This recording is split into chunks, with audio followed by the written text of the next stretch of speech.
그래서 오늘 이렇게 여러분들 주 앞에 나온 여러분들에게 정말 하나님의 은혜와 평강이 여러분들의 마음 가운데 충만하게 부어지기를 예수님의 이름으로 축원합니다. 저는 오늘 근본적인 질문을 좀 하나 하는 것으로 설교를 시작하려고 합니다. 저와 여러분이 왜 예수를 믿어야 하는가? 이건 굉장히 기초적인 질문이고 또 근본적인 질문이고 또 본질적인 질문이죠. 여러분들 왜 교회를 다닙니까? 왜 우리가 예수를 믿어야 할까요? 이 땅에서 복을 받기 위해서 예수를 믿어야 할까요? 아니면 이 땅에서 잘 되기 위해서 예수를 믿어야 할까요? 아니면 나에게 지금 어떤 문제가 있어서 그 문제를 해결받기 위해서 예수님을 믿어야 할까요? 어떤 사람은 내 소원을 이루기 위해서 교회에 나오는 사람도 없지 않아 있고, 내 가정이 복을 받고 내 가정이, 내 직장이 내 사업이 잘 되기 위해서 교회를 나오는 사람도 있습니다. 그러나 이런 것들은 사실 저와 여러분이 예수를 믿어야 하는 이유가 되지 않습니다. 사실 이런 것들은요, 다른 종교에도 있어요. 다른 종교에도 잘 되기 위해서, 또 소원 성취하기 위해서, 무병장수하기 위해서, 또 사업이 잘 되기 위해서, 병 낫기 위해서, 이런 저런 이유로 다른 종교도 다 그런 것들이 있다는 거예요. 저와 여러분이 예수를 믿어야 하는 이유는 단 한 가지입니다. 그것은 바로 구원을 받기 위해서거든요. 구원. 어디에서 구원입니까? 바로 죄에서 구원이죠. 성경은 모든 사람이 죄를 지었다고 선포하고 있습니다. 여기에 누구도 예외가 없어요. 아담의 후손인 우리는 다 죄 가운데서 태어나서 죄 가운데 살다가 죄 가운데 죽게 되는 것입니다. 그런데 죄를 지으면 그것으로 끝나는 것이 아니라 한 번 사람이 죽는 것은 정해진 것이고 그 외에는 심판이 있다고 말씀하고 있습니다. 그 심판은 바로 죄의 심판이죠. 심판받고 어떻게 될까? 성경에 보니까 죄의 삭은 사망이라고 말씀하고 있습니다. 여기서 사망은 우리 육체적 죽음뿐만 아니라 영적 죽음, 영원한 죽음을 말하는데 성경은 그것을 둘째 사망이라 그렇게 표현하고 있습니다. 이 둘째 사망은 불과 유황으로 타는 불못에 던져지는 것을 의미하는 것입니다. 이것이 모든 죄인들이 처한 그런 지금 상태인 거죠. 예수님이 왜 이 땅에 오셨는가? 예수님이 우리에게 복을 주시기 위해서 오셨는가? 절대 그렇지 않다는 거예요. 예수님이 오신 이유를 분명하게 마태복음 1장 21절에 이렇게 증거하고 있습니다. 아들을 낳으리니 이름을 예수라 하라. 이는 그가 자기 백성을 그들의 죄에서 구원할 자이심이라 하니라. 예수님이 오신 목적, 우리에게 병 고치고 우리에게 복 받고 이 땅에서 잘 살기 위해서 예수님이 오신 것이 아니라 우리를 어디에서? 죄에서 구원하시기 위해서 이 땅에 오셨다는 것입니다. 그래서 여러분, 예수님은 이 땅에 오셔서 인류의 죄, 그리고 저와 여러분의 죄를 대신 짊어지고 십자가에서 고난을 당하시고 죽으셨습니다. 그래서 성경은 이렇게 말합니다. 이사야 53장 5절 6절 우리 한번 읽어보겠습니다. 시작. 그가 찔림은 우리의 허물 때문이요 그가 상함은 우리의 죄악 때문이라. 그가 징계를 받음으로 우리는 평화를 누리고 그가 채찍에 맞음으로 우리는 나음을 받았도다. 우리는 다 양 같아서 그릇 행하여 각기 제 길로 갔거늘 여호와께서는 우리 모두의 죄악을 그에게 담당시키셨도다. 아멘. 내 죄로 인해서 내가 영원히 심판받고 둘째 사망 지옥에 갈 수밖에 없었는데 예수님이 오셔서 내가 지은 죄를 대신 짊어지시고 십자가에 죽으셨다는 것입니다. 그러므로 누구든지 이 죄를 회개하고 그 예수 그리스도를 믿으면 죄 사함 받고 구원을 받는 것입니다. 자, 요한복음 3장 16절, 17절, 18절 제가 우리 같이 한번 읽어보겠습니다. 우리 김재천 성도님 특별히 큰 소리로 같이 읽어주시기 바랍니다. 시작. 하나님이 세상을 이처럼 사랑하사 독생자를 주셨으니 이는 그를 믿는 자마다 멸망하지 않고 영생을 얻게 하려 하심이라. 하나님이 그 아들을 세상에 보내신 것은 세상을 심판하려 하심이 아니요 그로 말미암아 세상이 구원을 받게 하려 하십니다. 그를 믿는 자는 심판을 받지 아니하는 것이요 믿지 아니하는 자는 하나님의 독생자 이름을 믿지 아니함으로 벌써 심판을 받은 것이니라. 여러분들 예수를 믿어야 할 이유가 무엇인지 알겠죠? 그래서 여러분 꼭 예수님을 믿으시기 바랍니다. 그래서 죄와 그리고 하나님의 심판과 그리고 멸망에서 여러분들 구원 받으시기를 주님의 이름으로 간절히 축원드립니다. 자, 그렇게 예수를 믿어 구원받은 사람들이, 구원받은 성도들이 교회에 나와서 그 구원해 주신 그 은혜에 감사해서 하나님께 찬양하고 경배하는 것이 바로 우리가 교회에 나오는 이유가 되는 거죠. 여러분들 이것을 알고 신앙생활하는 성도는 복이 있습니다. 자, 오늘 본문으로 이제 돌아가면은 우리는 앞에서 이스라엘 백성들이 여리고성에서 대승을 거둔 것을 살펴봤어요. 그렇죠? 자, 그런데 오늘 본문에서는 이 여리성보다 규모가 훨씬 작은 그 아이성 전투에서 이스라엘 백성들이 완전히 퇴폐를 하고 맙니다. 자, 여러분들 그 아이성이 얼마나 작냐면 여호수아 8장 25절에 보면요, 그 아이성 남녀 합쳐서 15,000명이라고 나와 있어요. 15,000. 남녀가 합쳐서 15,000명. 자, 그러면 여자를 빼고 그리고 노인을 빼고 어린아이 빼면 불과 몇 천에 불과해요. 자, 그런데 그 아이성 사람들의 인구수를 우리가 그 예측해 볼 수 있는 것을 어떻게 유추해 볼 수 있냐면 이스라엘 백성들이 몇 명을 투입을 했죠? 3,000명을 투입했죠. 자, 3,000명을 투입했다는 것은 그만큼 아이성의 군사가 3,000명보다 더 적다는 것을 알 수가 있죠. 3,000보다 많으면 더 많이 보냈겠죠. 그런데 3,000명을 보냈다는 것은 3,000보다 적기 때문에 3,000명을 보낸 거죠. 자, 그런데 이 아이성과의 전투에서 첫 접전에서 이스라엘 군사 몇 명이 죽었습니까? 36명이 죽임을 당하고 말았습니다. 그리고 이 전쟁에서 지형도 굉장히 중요하잖아요. 이 지형도 이스라엘 백성들을 따라주지 않아서 내려가는 빌탈길에서 아이성 군사들의 공격을 받았기 때문에 그 패배가 더 커진 것입니다. 자, 그런데 사실상 가장 큰 패배는 뭐냐면 이스라엘 백성들이 전의를 완전히 상실해버린 거예요. 오늘 5절에 보세요. 백성의 마음이 녹아 물같이 튀었다. 이렇게 나와 있습니다. 여러분들 전쟁에서 가장 중요한 게 뭡니까? 사기잖아요. 사기가 굉장히 중요한데 그 사기가 완전히 다운돼 버리고 전의가 완전히 상실해 버려요. 그러면은 앞으로의 그 가나안 전쟁을 해야 되는데 이 마음의 상태로 여러분들 이길 수 있겠어요? 절대 이길 수가 없겠죠. 자, 그렇다면 왜 이 여리고성에서 큰 승리를 거둔 이 이스라엘 백성들이 이 아이성 공략에서 왜 실패했을까? 왜 그랬을까요? 예, 제가 그걸 지금 설교하려고 하거든요. 옛날에 우리가 타산지석이라는 말이 있습니다. 이 타산지석이라는 말은 뭡니까? 다른 산에 쓸모없는 돌이라도 나의 옥을 가는데 소용이 된다라는 원래 의미인데 이것이 이제 현대에 와서는 다른 사람의 실패에서 교훈을 얻는다라는 의미로 쓰고 있는 거죠. 우리는 이스라엘 백성들이 이 아이성 공략 실패에서 교훈을 배울 수 있어야 되는데 우리가 교훈을 배워야 되는 이유는 우리가 영적 전쟁에서 또 삶에서 그런 실패를 반복하지 않기 위해서 왜 그들이 실패했는가 원인을 따져보는 게 굉장히 중요하겠죠. 그래서 우리는 그 전철을 밟지 않는 것이 중요하겠다 싶어서 이스라엘 백성들이 아이성 공략에서 실패한 원인이 몇 가지가 있습니다. 첫째는 우리 소정희 집사님이 말씀하신 것처럼 가장 큰 첫째 원인은 이 아간의 범죄 때문에 그렇습니다. 아간의 범죄로 하나님은 이스라엘 백성들에게 진노하셨고 그들과 함께하지 않았다는 거예요.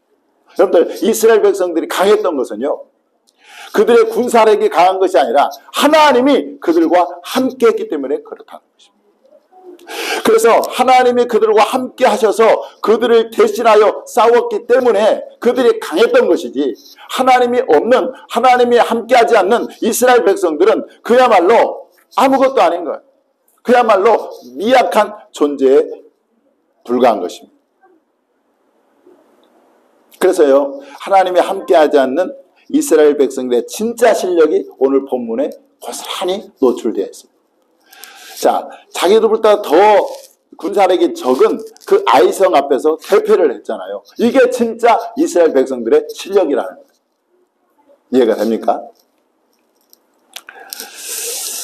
여러분, 우리가 영적 전쟁에서 또 우리의 삶에서 승리하는 비결은 다른 것이 아니라 하나님이 우리와 함께하면 되는 것입니다. 하나님이 우리를 도와주시면 되는 거예요. 그러면 영적 전쟁에서도 우리의 삶에서도 우리가 승리할 수가 있는 거죠. 그래서 하나님이 우리를 도와주시고 하나님이 우리와 함께 하시면 사실 우리를 대적할 자가 없는 거예요. 자, 로마서 8장 31절 한번 읽어보겠습니다. 시작. 만일 하나님이 우리를 위하시면 누가 우리를 대적하리요? 하나님이 우리를 위하시면 누가 우리를 대적하겠냐 이 말이에요. 그런데 이 하나님의 함께 하신, 임마누엘의 하나님의 함께 하심을 가로막는 것이 뭐냐? 바로 우리의 죄라는 거죠. 죄. 그래서 지난 주일에도 우리가 아간의 범죄를 살펴보면서 제가 말씀드렸습니다마는 이 죄는 하나님과의 우리 사이의 관계를 끊어놓는다는 것입니다. 끊어놓는다는 거예요. 그래서 우리는 이 아간이 품었던 이 욕심, 탐심을 여러분들 물리칠 수 있기를 바랍니다. 그리고 죄는 모양이라도 버릴 수 있기를 바랍니다.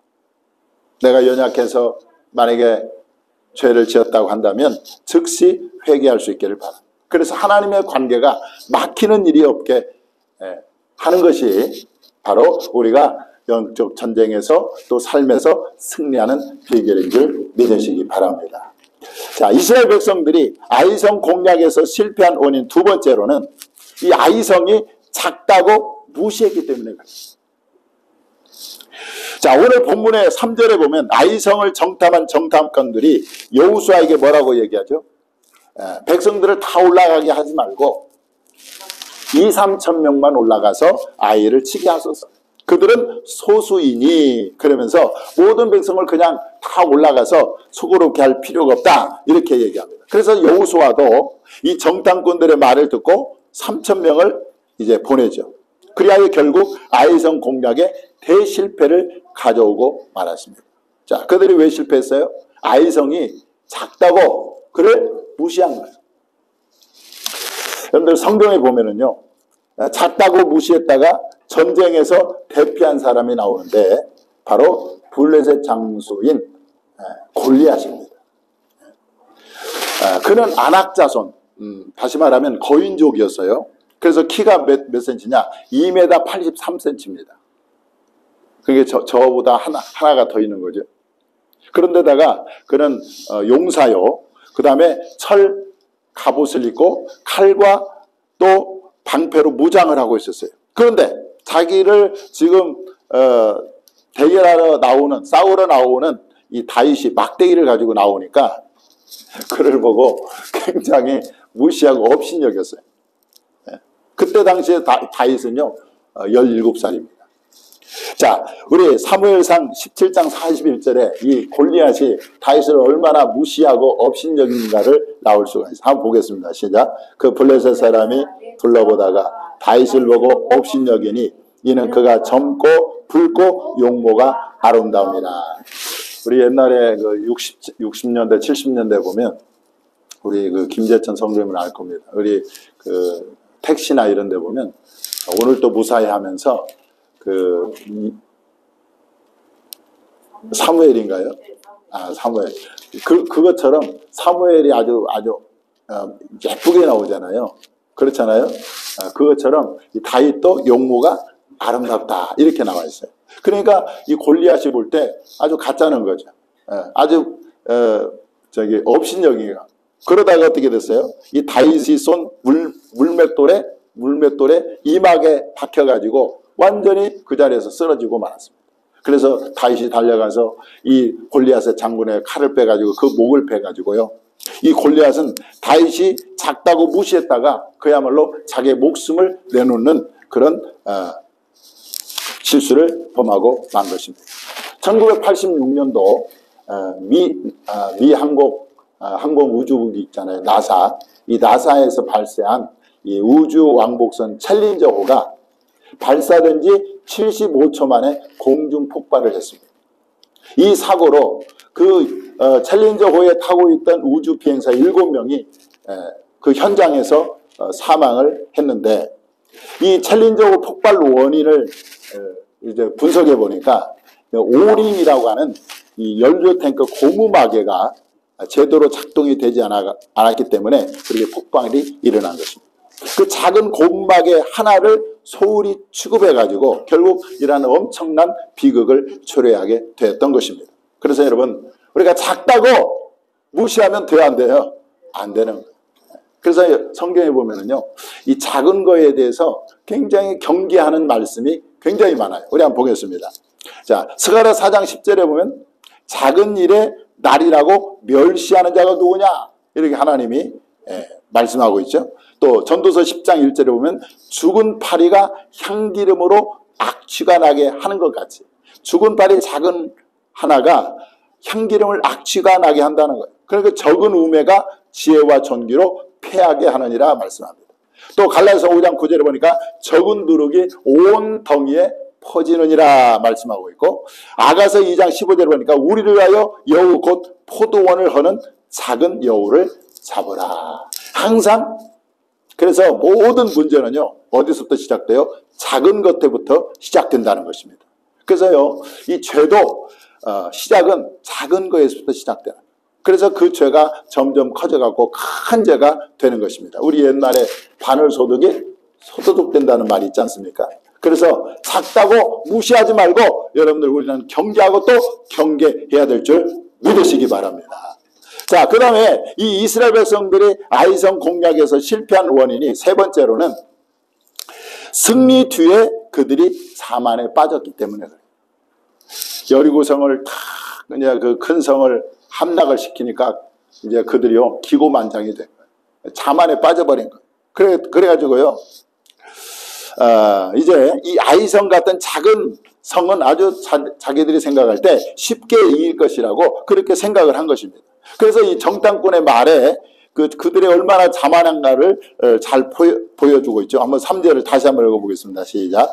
여호수아에게로 돌아와서 그에게 이르되 백성을 다 올라가게 말고 2-3천명만 올라가서 아이를 지게 하소서. 그들은 소순이 모든 백성을 거리로 보내어 수고롭게 마소서 하므로. 이 자만이 막 펄펄 나오죠. 그죠?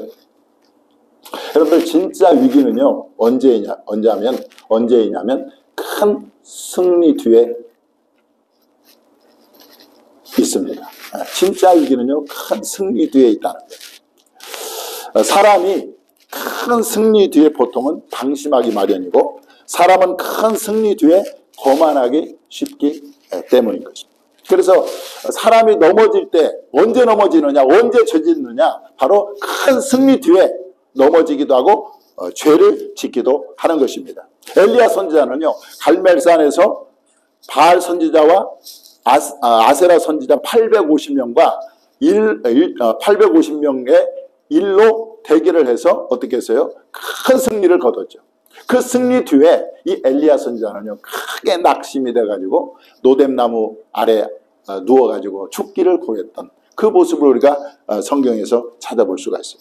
다윗은요 이스라엘 왕으로 등극한 후에 아주 가는 곳곳마다 하나님께서 이기게 해서 승승장구를 했습니다. 그런데 그때 바로 그는 넘어져서 우리아의 아내 밧세바를 아내로 취함으로 하나님께 범죄하였던 것입니다. 그래서 바울은 성도들에게 뭐라고 권면합니까? 고린도전서 10장 10절에 보니까 그런즉 선줄로 생각하는 자는 넘어질까 조심하라.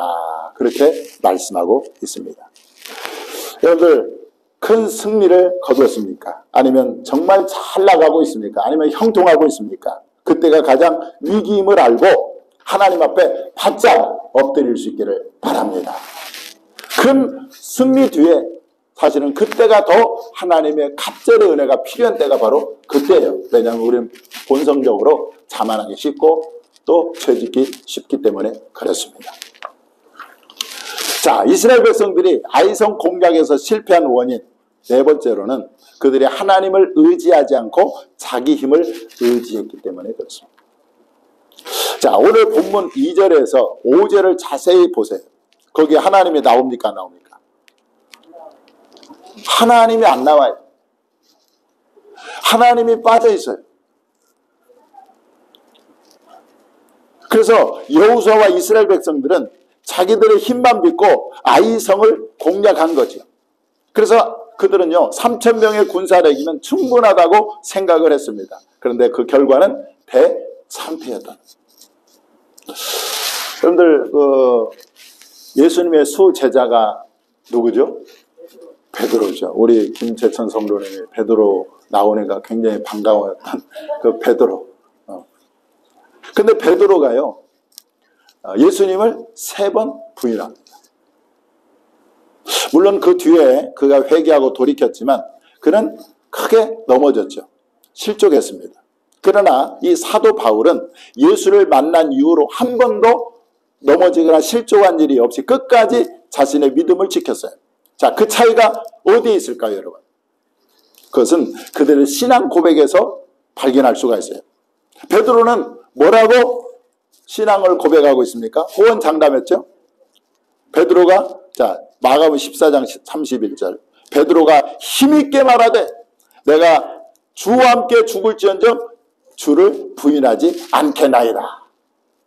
내가 자기 힘을 의지하고 호언장담을 했다가 완전히 꼬꾸라지고 말았죠. 자, 그런데 바울은 뭐라고 고백하고 있죠?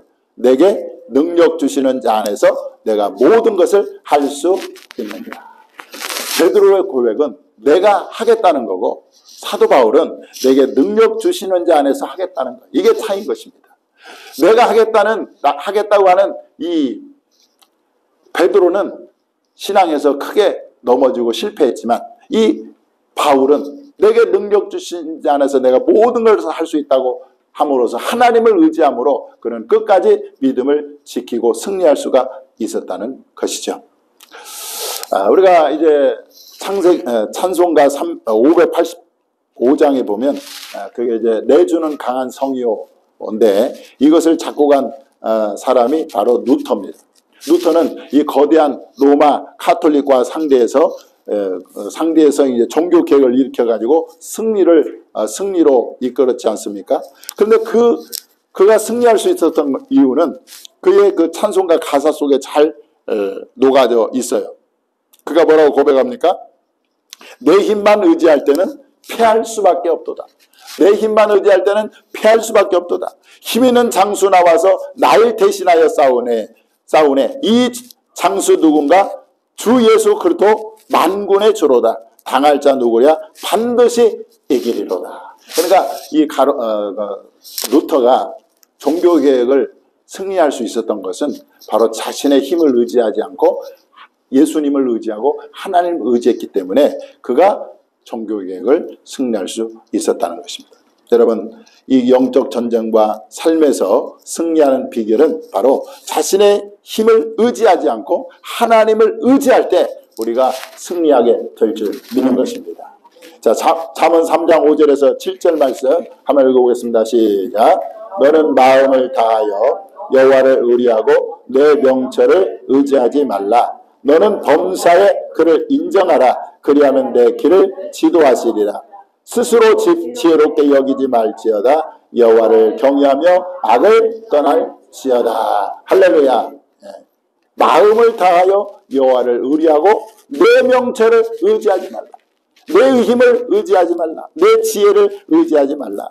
범사에 그를 의지하고 인정하라. 그리하면 내 길을 지도하시리라 말씀하고 있습니다. 그러므로 우리가 영적 전쟁에서 또 삶에서 승리하는 비결은 하나님을 의지하는 거예요. 하나님. 매 순간 하나님을 의지하고 하나님의 이름을 부르고 하나님을 찾을 때 하나님께서 우리를 도우셔서 우리가 승리하게 될 줄 믿습니다. 자, 말씀을 정리하겠습니다. 이스라엘 백성들이 아이성 공략에서 실패한 원인이 네 가지가 있었죠. 첫째는 아간이 죄를 지어서 하나님과 함께하지 않았기 때문에 그들은 패배를 했고, 두 번째로는 아이성이 작다고 무시를 했기 때문에 그들이 패배를 한 것이고, 세 번째로는 승리 뒤에 그들은 자만에 빠졌기 때문에 그들은 실패할 수 있었고, 네 번째로는 하나님을 의지하지 않고 누구를 의지했어요? 자기 힘을 의지했기 때문에 그들은 철저하게 패하고 말았던 것입니다. 이런 것들을 우리가 교훈 삼아서 저와 여러분은 정말 영적 전쟁에서 신앙생활에서 실패하지 않기를 주님의 이름으로 축원합니다. 기도하겠습니다.